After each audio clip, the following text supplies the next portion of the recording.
So I'm joined today by Declan Edwards. Welcome. Thank you so much for having me. I'm excited. Very, very welcome. So I'm super excited for this conversation, but kind of the obvious question, particularly on a podcast like mine, is what's the career journey to being a happiness researcher? How does that come about? Where did you start? Oh my God, my career journey to ending up here has been an absolute maze and mess. Let me tell you that. I was, Haven't they all? I was actually visiting recently some family of mine down in Canberra. My younger brother and sister live down there, and they're 16 and 14. So they're starting to do the whole, what are they selecting for their, electives at school? What are they thinking about for a career? And they were asking me, what did I want to do when I was their age? And I was like, well, when I was 14, I was still pretty sure I was going to try to play professional basketball. And when I was 16, I'd started getting interested in potentially going in the family footsteps, which a lot of our family history is in the military. And I was like, maybe I'll end up going into the military.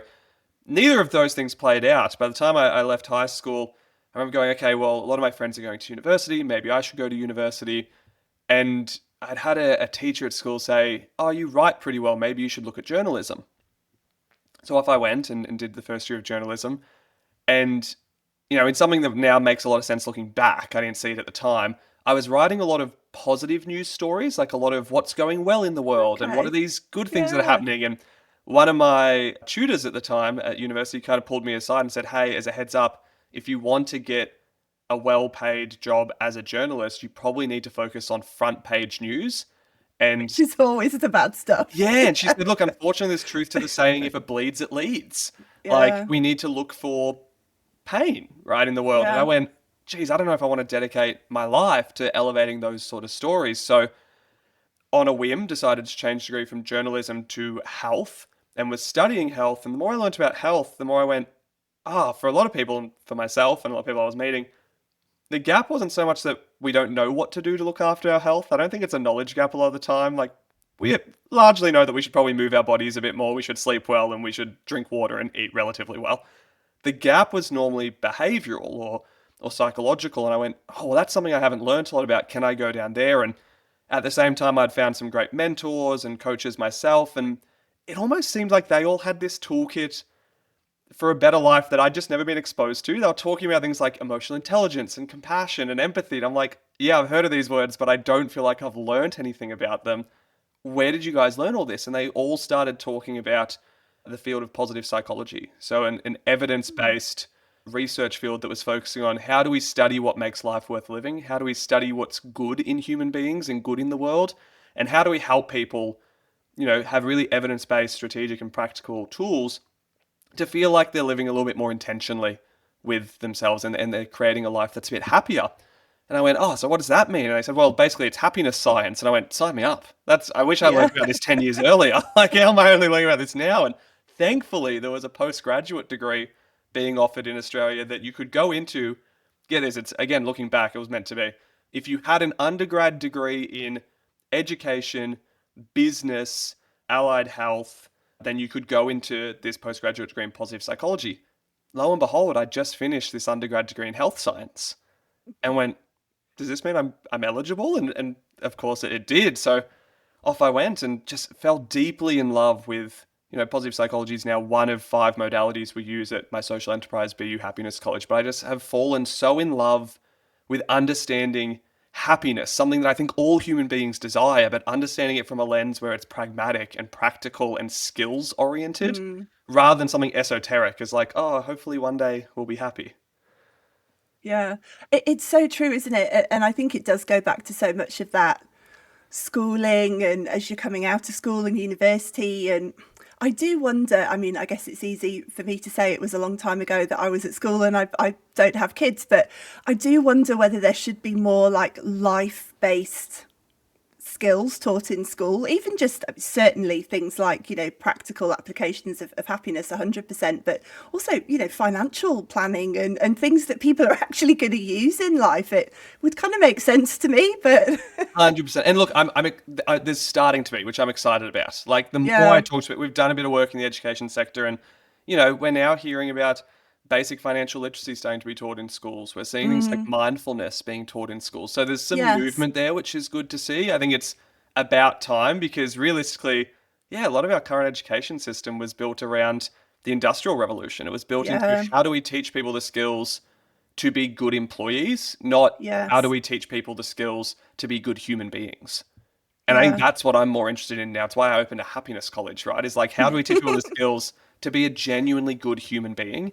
And then through that, yeah, they're arguably more likely to be happier, more successful, and leave a bigger impact on those around them. Yeah, yeah, absolutely. And it's great to hear that that is starting to happen because it does just feel, as I said, from my, very outward perspective, that it's just not really kind of fit for purpose. And as you say, was designed at a very different time. And certainly, the rise of AI and all of this kind of stuff is going to have a huge impact on what we should be teaching kids in school and kind of how they're coming out into the world. So awesome that you're, yeah, starting to see that happen. This might seem a strange question, but given what we're talking about, I'm going to ask it anyway. But what is happiness? Like, how do you actually define happiness in terms of what you do?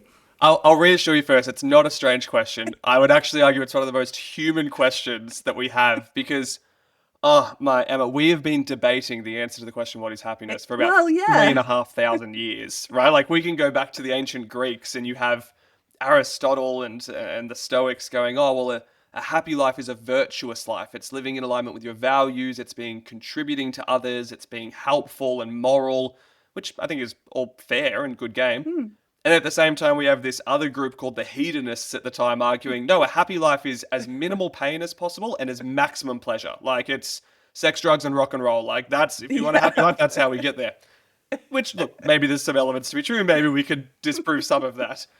I think for me, so if you're asking me to answer a 3,500-year-old question yeah. with what Please, no I've, pressure. yeah, no pressure. Yeah, Because it's funny, that's the question I've dedicated a lot of my career to over the last 10 years has been what is happiness?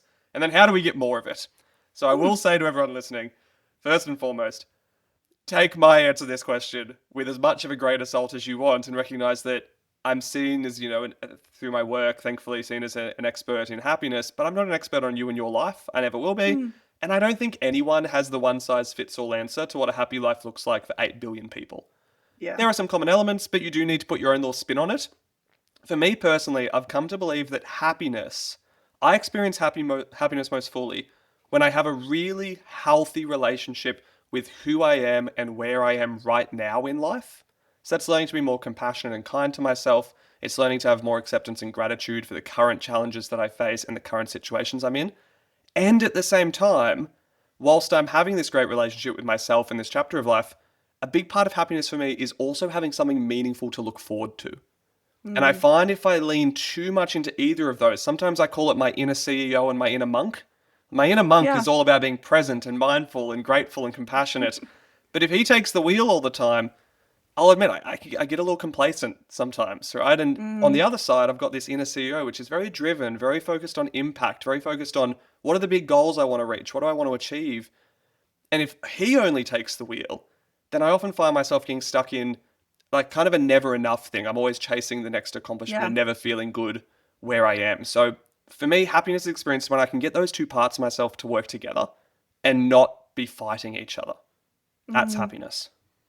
That's such an interesting way to think of it because, as you said, the first one I was thinking that's so interesting because it's kind of at this point in time, and you're not kind of spending time in the past, but also not spending time in the future. It is, good in the moment, focus on the moment, and not getting kind of pulled in either direction. But then when you add that second part, that is a sort of a looking forward to the future, and I guess that sort of drive and I was going to say ambition. I don't know if that's necessarily the right word, but drive to achieve a goal, challenge, perhaps all of those things that probably, certainly to me, sit within meaning and wanting to kind of accomplish something within life.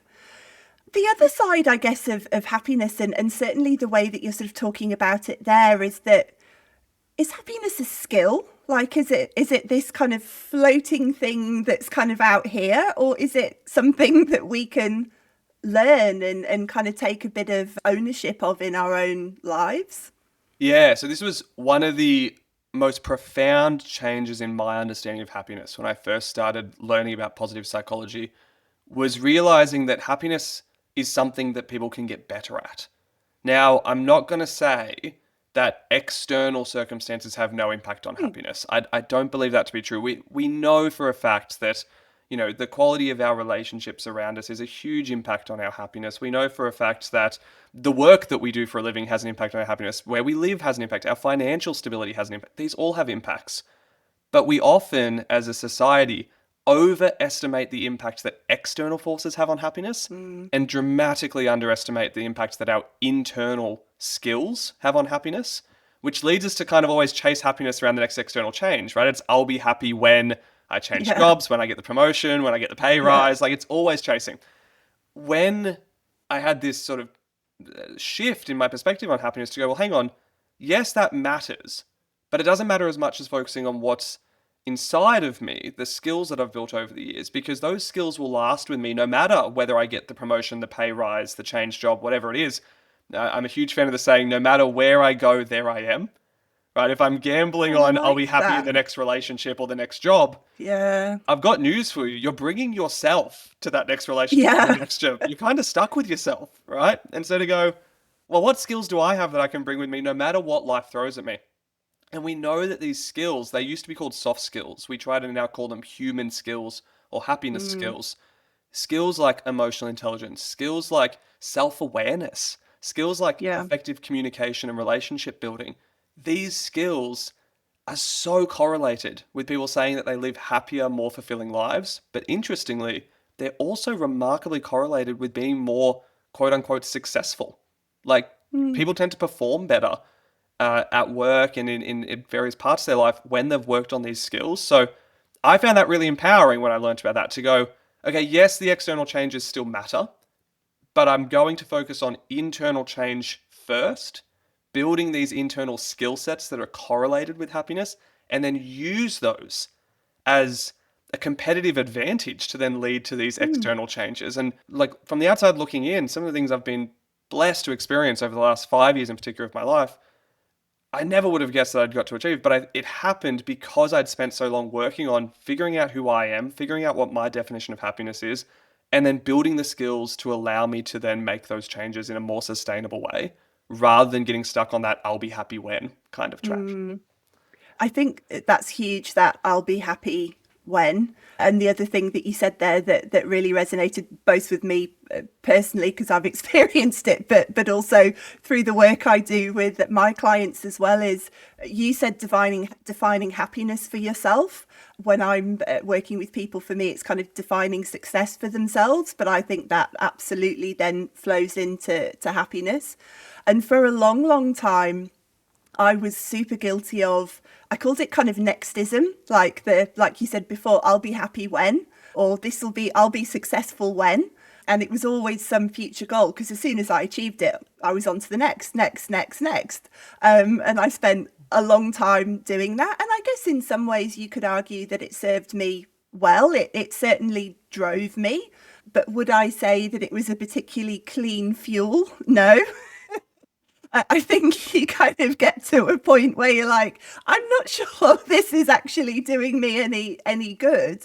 And it was actually only when I kind of really stopped and thought about what success actually meant to me, and came up with my own definition of that, and realized actually that the one I'd been working towards wasn't even mine, that kind of really changed. So yeah, really interested to hear you sort of talk about happiness in very similar terms, in terms of, what does that actually mean to me. And I'd imagine within that you've got sort of certain pillars that you would want to kind of focus on. Is that how you view it?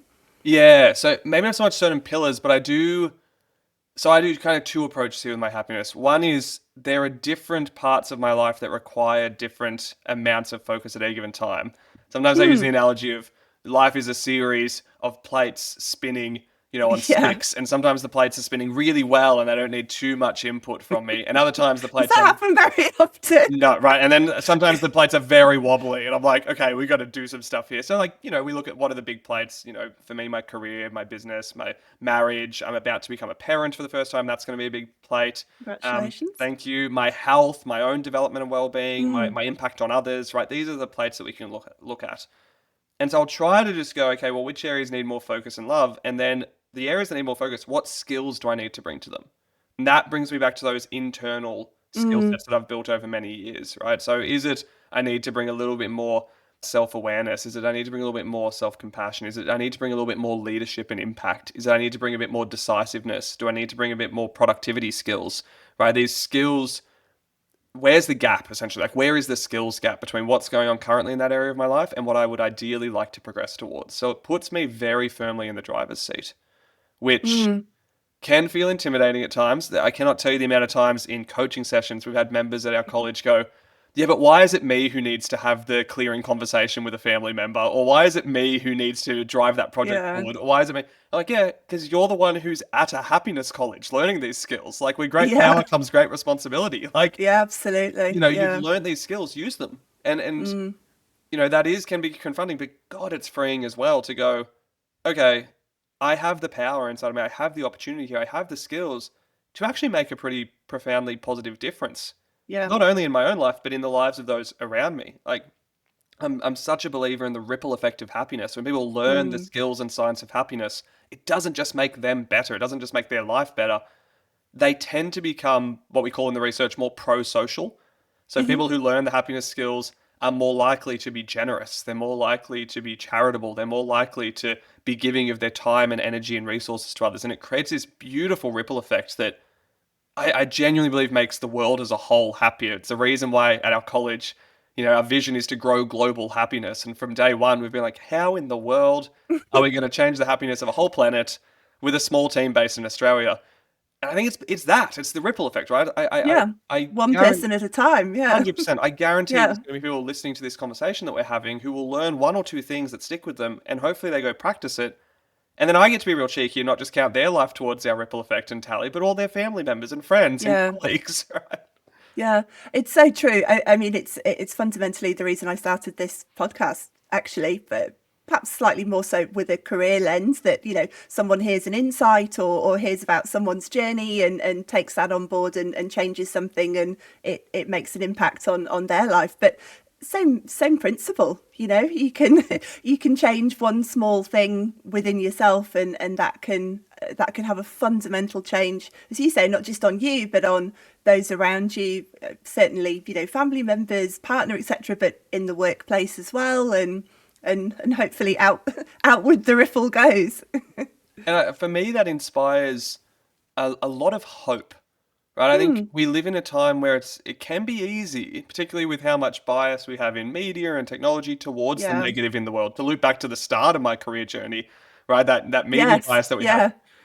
I think it's very easy, and I still do it. Like even as someone who's a happiness researcher, I'm not happy all day, every day, right? Like I've built skills of happiness, but that doesn't mean I'm always, happy as my lead emotion. I definitely have times of self doubt, of concern, and of times of hopelessness of going, hey, Mm, is this working? Is the world moving in the direction that we want to see it moving in?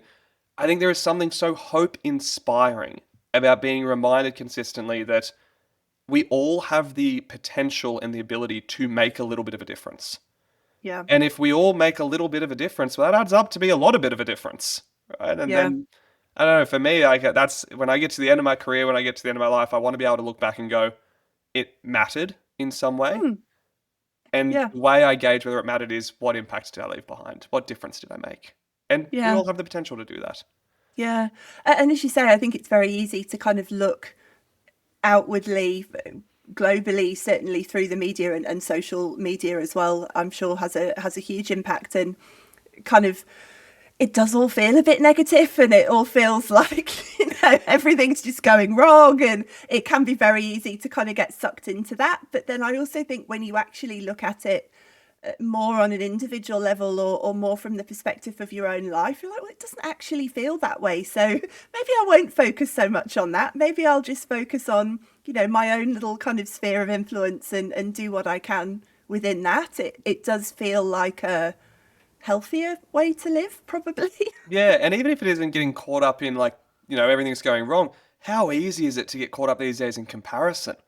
Oh my Yes. God, especially in career, in our business, in, Yeah. in comparing success metrics, keeping up with the Joneses has never been, Yeah, easier to compare to, but also in some ways harder to do because we're all comparing to each other's highlight reels, right? No one's. exactly. It's becoming Yeah, more common now for people to be very human and honest and authentic online and try to showcase their whole experience, not just, the highlight reel of it. But yeah, comparison is something I wrestled with and still wrestle with sometimes. And it's such a thief of happiness, right? yeah, Comparing our absolutely. journey to someone else's and even comparing where we're at in life to some arbitrarily made up ladder or timeline, Yeah. like be able to go I spent years doing that.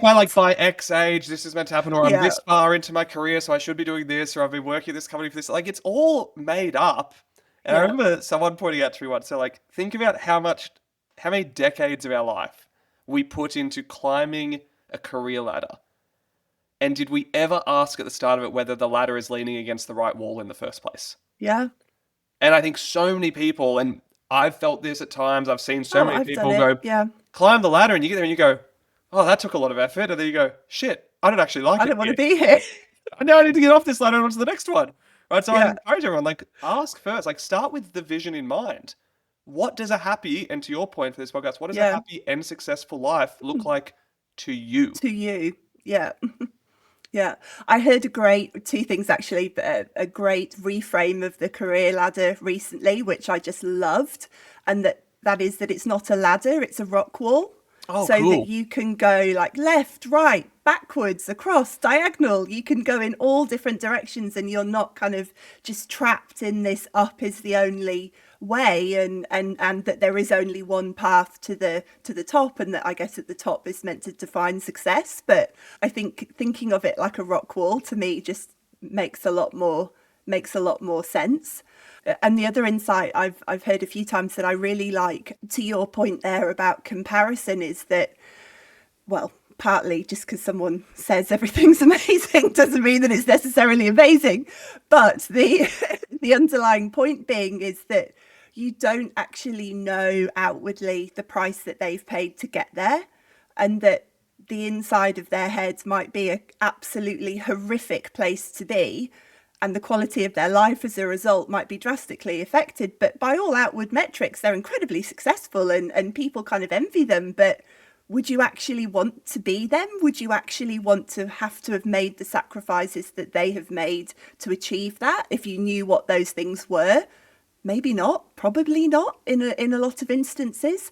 And I thought that was quite an interesting way as well to think about that sort of comparison piece, because we all do it, don't we? Even if we don't mean to, it's very easy to get sucked into it. I think particularly if you spend, like I think we both do, a little bit too much time on LinkedIn, it's very easy to kind of fall into that.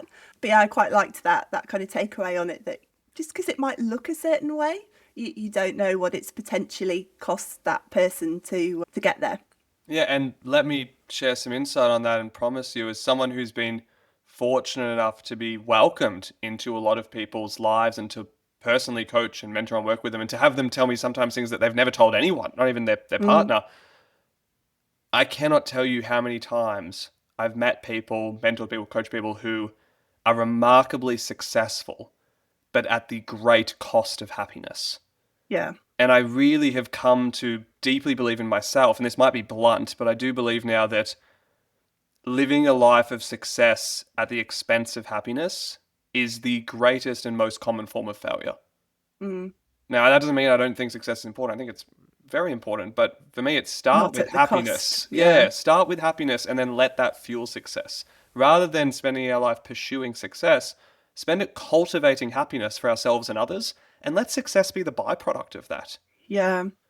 Yeah. Well, I think we do it, don't we? Because we assume that once we are successful, we will therefore become happy, and we've actually got it the wrong way around. Yeah, yeah, we do. The relationship between success and happiness has been backwards for 100 and something years. We do need to flip it. Yeah. Yeah. I'm really interested in how you work with organizations, because I can certainly see, individuals who kind of feel the pull to want to learn more and change some of this for themselves. But I'm interested from a company perspective and a business perspective, because hopefully wrongly, my assumption is that a lot of businesses would kind of go, well, why would I do that? Why does that matter? Like, we care about revenue and productivity and all of those things. So tell me about those conversations. Like, how do they typically go? Yeah, they've been some of my favorite conversations to be had in the last 5 years, to be honest. So I stumbled my way into doing workplace consulting and bringing happiness as a tangible skill to workplaces very much accidentally. In Mm, in late 2019, funny timing when we all know what happens in 2020. yeah. In late 2019, one of our sophomore year members at the college who was there for himself, so he was learning the skills and signs of happiness for his own development. He reached out to me and said, "Hey, our organization is going through a massive change. We've been acquired. There's a big merger happening. Our culture's out the window. People's morale is really low. Burnout is skyrocketing. I'd love for you to come work with them." And I went, "Mate, I've never worked with organizations or teams." And he goes, "Just teach them the same skills that you've been teaching me. They're all humans. Like, teach them these human skills of happiness and we'll see what happens." And so thankfully I said, "Sure, let's give it a go," and found myself working with them for a while. And I found this love for going, hang on, if I care about growing global happiness, like that's our vision at the organization, a massive amount of our hours are spent at work, right? Mm, Like work is a huge impactor on how happy people feel in their life, or a massive block and detractor to how happy they yeah. feel in their life. So, and if I care about making the world happier, I do need to care about making organizations happier. So I went back and did my master's thesis in positive psychology, specifically on how is happiness defined and measured in a workplace setting?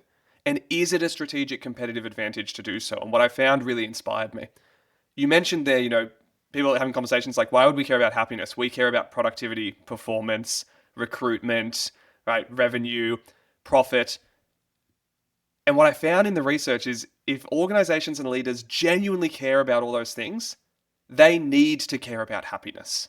Because if you go upstream, not even that far from profit, from productivity, right, from performance, happiness is the end goal for all of it. We know for a fact. So, for example, some of the research, Sean Aker and his team at Harvard did a study that found when sales teams in organizations learnt the skills of happiness, the teams that learnt about those skills had 37% higher sales over a year than the ones that didn't. Wild. We know from Yeah. organizations that for every dollar that is invested strategically into enhancing the employee experience, aka how happy people are at work, Mm, they get about $2.67 to $3.27 back over a year in wow. reduced turnover, reduced sick leave, absenteeism, higher productivity, higher brand equity. Like, it pays to prioritize Literally. happiness in Yeah. workplaces. Literally, right? Like, I Yeah. remember at one event, I said to a big room of accountants, actually, I said, "Hey, if I told you there was a stock on the market right now that you could put $1 into, and over the next 12 months, it would either make you or save you $3, just to pull a number between those two, Yeah. what would we all be doing straight after this talk?" And everyone went, "We would flood the market and buy it." And I joked, I said, "Okay, so this is now where I tell you I'm launching my own digital Yeah. currency called Yeah, Happy Coin." exactly. Yeah. Um, Not really, like it's some big pyramid scheme. I went, "No, then why are we not investing more into the Yeah. employee experience?" Yeah. And, it, and it, Good way to get a room of accountants, though. Nicely oh, done. tell me about it. I was like, "Yes, we're in now. Smooth. We're on. We're on." Actually, they've invited me back to do more talks, so it must have landed well. But, you know, research from Gallup shows that it doesn't even have to be that much. It's about, I think it averaged at about like 2.2, maybe a little bit less, 1.8 to 2.2. Let's call it 2 for round numbers. 2% of an organization's payroll cost. So let's say, just for easy math, because I'm a happiness researcher, not a mathematician. Let's say they're spending $1 million a year on wages, right? And we go, hey, 2% of that, which is $20,000 a year. That is your budget to put strategically and specifically into improving the employee experience. So yes, that's teaching the skills and science of happiness, but it's also looking at the structural things that contribute. I'm not a fan when organizations bring me in. I'm very clear with them. I'm like, hey, I cannot solve a systemic problem with individual Yeah. solutions. So Yeah. we have to look at this from top down and bottom up. We need to look at the Mm, skills that your team need to learn about burnout preemption and prevention, about productivity and performance, about flow theory and how to do their best work. But mm, we also need to look at structurally what's going on with how you manage administrative load. We need to look at how your teams are set up to communicate and collaborate effectively. Like this, making happier, more thriving workplaces is not an individual employee yeah. challenge to solve. And if you Yeah. try to get me to do it that way, I will tell you to Yeah. stuff Just it. just teach the head of HR. That's all you have to do. So often I'll say to organizations, I'm like, you can bring me in for a lunch and learn or for a mental health month talk once. And after Yeah. that, if you like me, we've got to come back and do something more Yeah. impactful and more long term because I'm not going to be the token boy of happiness for your workplace. Yeah. Absolutely. Super, super interesting. To your point before about we spend so much time at work, it's going to be a nice sequence actually. The episode before this episode, there's a lady called Georgie who's written a book called Work That Matters. And she's found through research 90,000 hours we spend at work over our lifetime. So her thesis is why not spend that time doing work that matters through impactful work, but also work that is rewarding as well. She's got a really interesting take on it. So it's quite nice that they're coming back together. But yeah, 90,000 hours, it kind of really focuses the mind, I think, because I think, well, I was going to say we've all done it. I shouldn't say that. Maybe some people haven't. I think a lot of us have done it. I certainly have. That the kind of, oh, I'll worry about that next year. Like I've got something else going on, or this isn't a now problem. And before you realise, 5 years have gone by, maybe 10 years have gone by, and you've spent all that time doing something that could potentially be making you miserable. And it just seems like such a waste. And to that point, I'm reminded of the saying that the longer you stay on the wrong train, the harder it is to get back. Yeah, Like for every year that passes that we're just heading yeah, down the wrong way, it is more challenging to then redirect. It's not impossible. It just means you've got further to come back. And to yeah. your point of going, hey, I get it. I ran a happiness college. When I remember the amount of business incubators we went through when I was starting the social enterprise, and they were like, the best way to start a business is to sell a painkiller, not a vitamin. Or like find something painful and fix it. And I went, mine's a vitamin. Like I'm teaching people the skills and science of happiness. In no way, shape, or form do people view it as an absolute necessity right now. And so a lot of our way around that has had to be having conversations like, hey, this is something that most people will put in the I'll get to that one day basket. Yeah, And then a year goes by, 5 years goes by, 10 years go by. And actually, the thing that really changed my approach to be more proactive with learning the skills and science of happiness was a great book called The Common Regrets of the Dying by Bronnie Ware. She's an Australian palliative yes, nurse. She did this massive study on what do people yeah, regret on their deathbed. Two of the top five most common things people regretted when they were on their deathbed looking back on life. I wish I hadn't worked so hard to the yeah, point of that 90,000 hours and yeah, prioritizing success over happiness. And the second one, another one of the top five, I wish I'd allowed myself to be happier. yeah. Now, from my perspective as a happiness researcher, I don't think happiness is just a choice. I don't think it's just allow yourself to be happy. I would rephrase that as I wish I'd learned how to be happier. Mm. Right? If And people can maybe go, worked harder on it. Yeah, yeah, yeah. yeah, prioritize it a little bit more. So the Mm. reality is the next 5 years, 10 years, as far as I know, unless any one of your listeners has figured out how to solve this, we are all going to get older in the next 5 to 10 years, right? Life is just going to continue moving forward for us. And it seems to move faster every passing year. It absolutely So, does. so if there was ever a time, I don't know, there's a great Chinese proverb, the best time to plant a tree was 10 years ago, the next best time is Yeah, today, it's right? If now. there was Yeah, ever a time to go, maybe I will take my happiness a little bit more seriously. Maybe I will prioritize learning the skills that lead to happiness. Hey, best time was 10 years ago, next best time is now.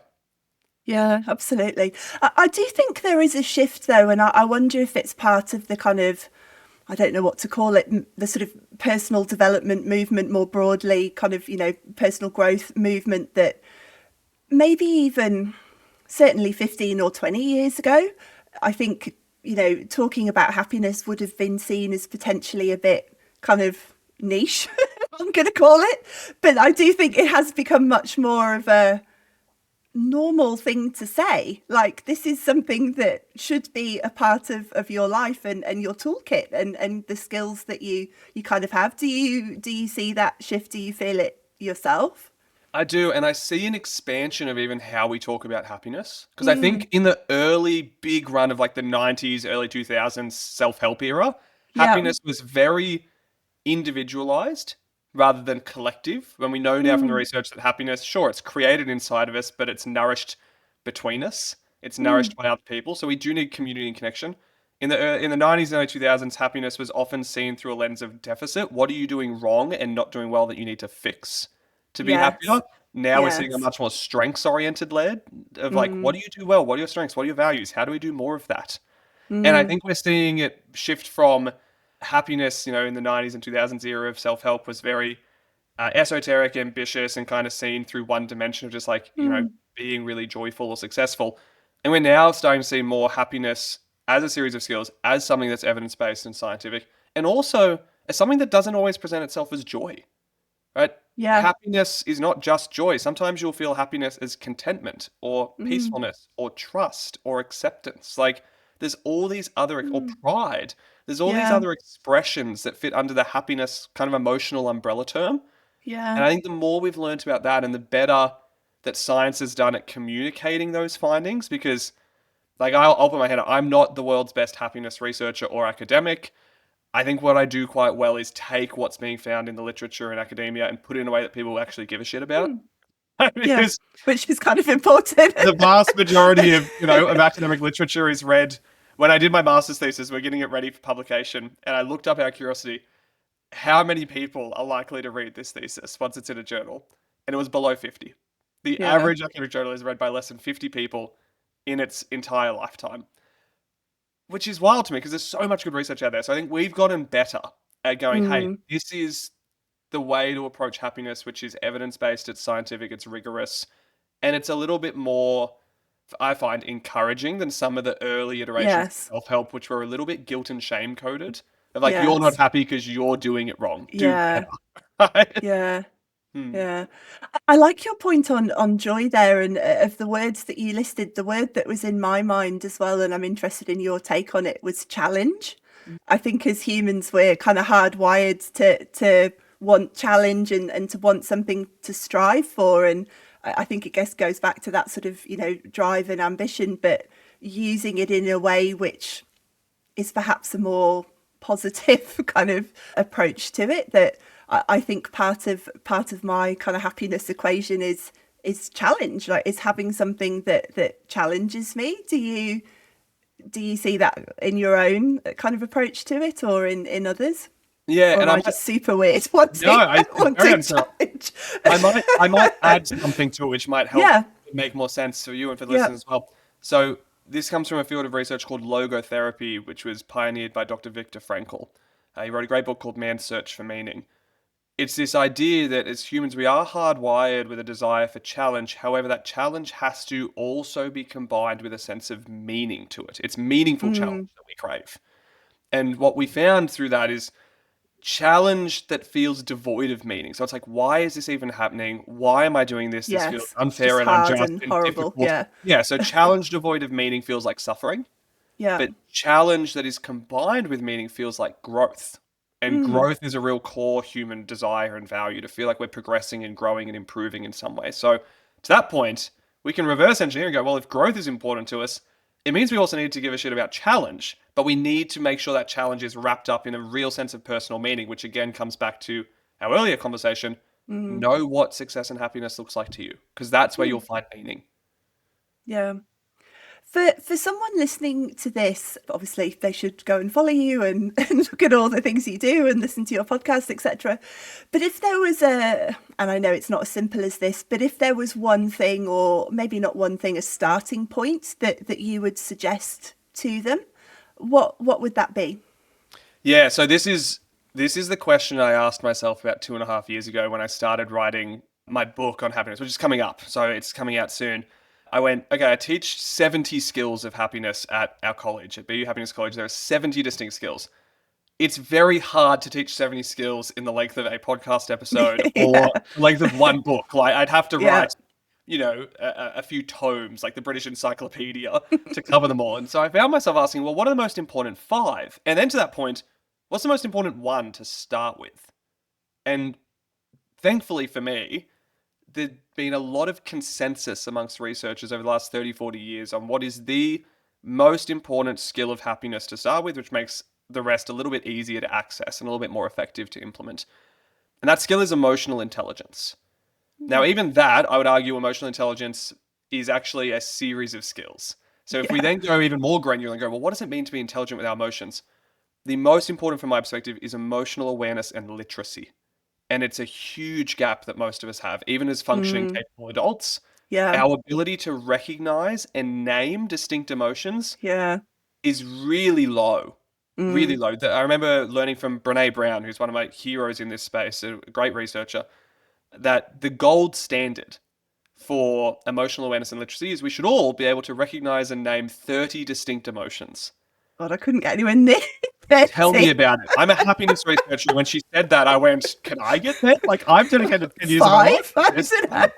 Well, it's interesting you say that because the most common is like 5 to 7. If you and Yeah. test this, if you go out and ask people today, hey, how are you feeling lately? How are you going? Most of the time, you'll get good, not bad, which most of these aren't even feelings, right? Stressed, Yeah. busy, right? But if we go a little bit deeper and go, no, seriously, tell me, how are you feeling? Like, what's going on? Most people can't do more than 7. So we've got this Yeah. massive gap. How do we expect ourselves to be intelligent with our emotions if we cannot recognize them and name them? So start with that. And the easiest tool, if you just want an absolute free tool to start with, 2-word self check ins. Randomly in your week, ask myself if I was to describe to someone how I'm feeling today in only 2 words, what 2 words would I use and why? And try to challenge yourself to not always land on the same two. Get curious, right? If you're like, okay, well, at the moment, listening to this, maybe you're feeling, ironically, curious, or is it inquisitive? What makes those two different to each other? Or maybe you're feeling, I'm going to hope here, inspired or hopeful, right? So we can dig into that. Maybe you've got a lot on your plate and you're feeling rushed or overwhelmed or a bit exhausted or deflated, right? The more words we have to describe Mm, our internal world, the more clarity we can bring to it, which means we yeah. can work with it so much more effectively. So start with that as a skill. That's super interesting because I think we all tend to default to certain words and maybe because they're a bit more socially acceptable, like we just tend to kind of go to the same things. Like if someone, I'm trying to think, in a workplace, if someone asked you how you were feeling and you said, I'm feeling really curious today, I suspect they'd probably you'd get a bit of a double take, and maybe that's part of it. It's just kind of a social acceptance of a broader vocabulary when it comes to talking about those things. But that's a really interesting exercise. I'm going to start doing that because I'm definitely guilty of using the same words all the time. Final question, Declan. It is always the final question here, and that is, what do you know now that you wish you knew then? That the skills of happiness, like any valuable skill in life, take time. They take time to learn, they take time to practice, they take time to get better at. You're going to stuff them up. I've stuffed them up countless times over the last 10 years.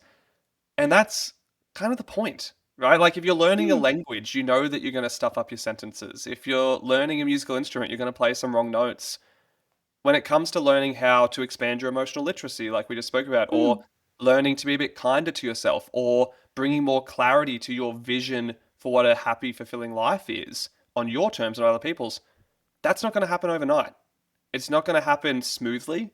You're going to stuff up, you're going to stumble, but I promise you, and something I wish I could tell myself years ago when I thought that I'd just like, go to uni and do a postgrad in positive psychology and then be like, yes, I've mastered happiness forever now. I tick, wish I could go back done. and, right, on to the next thing. I wish I could go back and tell myself, hey, this will take time. It is a consistent effort, but my God, is it worth it? It is so worth doing. And I think that is something that's kind of kept me going now, but in the early days of starting, a social enterprise focused on happiness skills when I was like, is this even going to launch? Is this going to do anything? I wish I could go back and say to myself, hey, it's worth it. It is worth doing. Nice.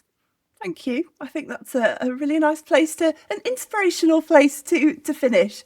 Thank you so much, Declan. Super interesting. And yeah, I just love how, as you said, you've obviously gone through the training and the academia, and you're the one out here translating some of that more dense material, shall we call it, for everyday consumption. And it's awesome. And I also really love your approach to that idea of the ripple effect, and let's hope we can create our own little ripple effect with this conversation, and that someone listening will take note and make a change, and hopefully become happier as a result. Yeah, 100%. I'm confident it will. I'm confident in the ripple effect being spread from this. And speaking as you said, yes, a lot of my work has been translating dense work into something a bit more bite-sized and manageable. So for your listeners, if you've enjoyed this conversation and I'm assuming you like podcasts because you're listening to one or watching one at the moment, but Hope obviously so. I'd Yeah. love to have you come across and join me on my podcast, How to Be Happy, where I break down that science and skills of happiness a Yeah. little bit Awesome. more. It's just in little bite-sized chunks. And I will ask if I can pop a little link for your audience and for the listeners Of in the show course. notes to do a pre-registration of interest for my upcoming book on the skills and science of happiness, to Very teaching the top five exciting. most important ones. The whole first chapter, I promise you that the whole first chapter is all about emotional literacy and awareness. So if you listen to that and Very went, cool. I should learn that, Yeah. definitely sign up for pre-registration to the book. What's the book called? We don't have a locked-in name yet. I've got one that I Oh, really like, but you're we're not allowed still to in the say what it final. is, though, are Yeah, you? we're still in the final Top stages, so secret. we'll keep that one a little hush hush. But I promise that anyone on that pre-registration list will be the first to find out. Sounds good. Yeah, I'll pop that. I'll pop that in the show notes for anyone listening or watching. Thank you so much. Thank you. I appreciate it.